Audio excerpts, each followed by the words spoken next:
Karena Pak Sekda, jadi lunak sampaikan terkait usulan yang ditanya anggota Dewan usulkan ke pemerintah Aceh, nyo balai pengajian dihanjut karena hana dalam list kriteria badan daya.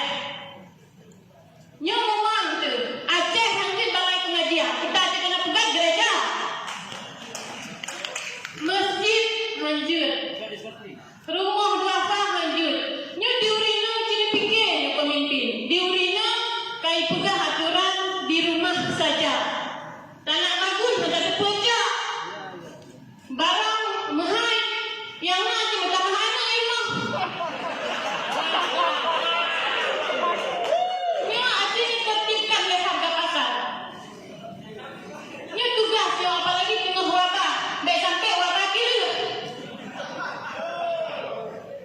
Balai pengajian ni maruah tanyo serang di Mekah. Kemudian tanyo Aceh Ahlussunnah wal Jamaah.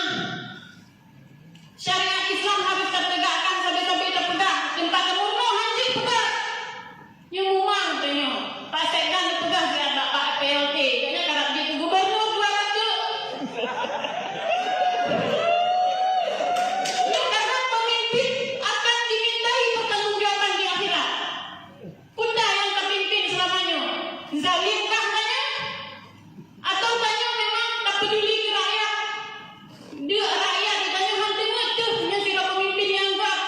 Tapi yo rakyat kan tak boleh puasa, betul tak puasa? Kadari barosa tak puasa. Nyo miris ditanya pemimpin. Kamu sebagai wakil rakyat harus kamu sampaikan. Apalagi berusaha kamu pegah ke masyarakat. Ijak masyarakat di rumah. Bu, belum hana rumah bu, katireh bu. Oh sabar ya. Nyo pegah aturan negeri saja pegah di rumah. Apa janji pegah bu? Home tema asus bu. Asus. Asus lagi pertanyaan yang tiba pemerintah. Kali tanya bu ada tahu. Kali buka jawaban bu, you sabar ya. Jadi bu kamu katireh rumahnya, bahkan kamu sabar bu, kamu kasih jualnya. Di kamu menghadiri dia waktu gampang pak, tinggal reses, menyukan tinggal tak puyen agama pak. Jadi yang nantang nak sampaikan, Pak tolong adil terhadap mandul masyarakat, karena masyarakatnya masyarakat urung-urung. Tim kamu dan yang tak filah mata, tim PA kon, tim Gerindra kon, masyarakat drone.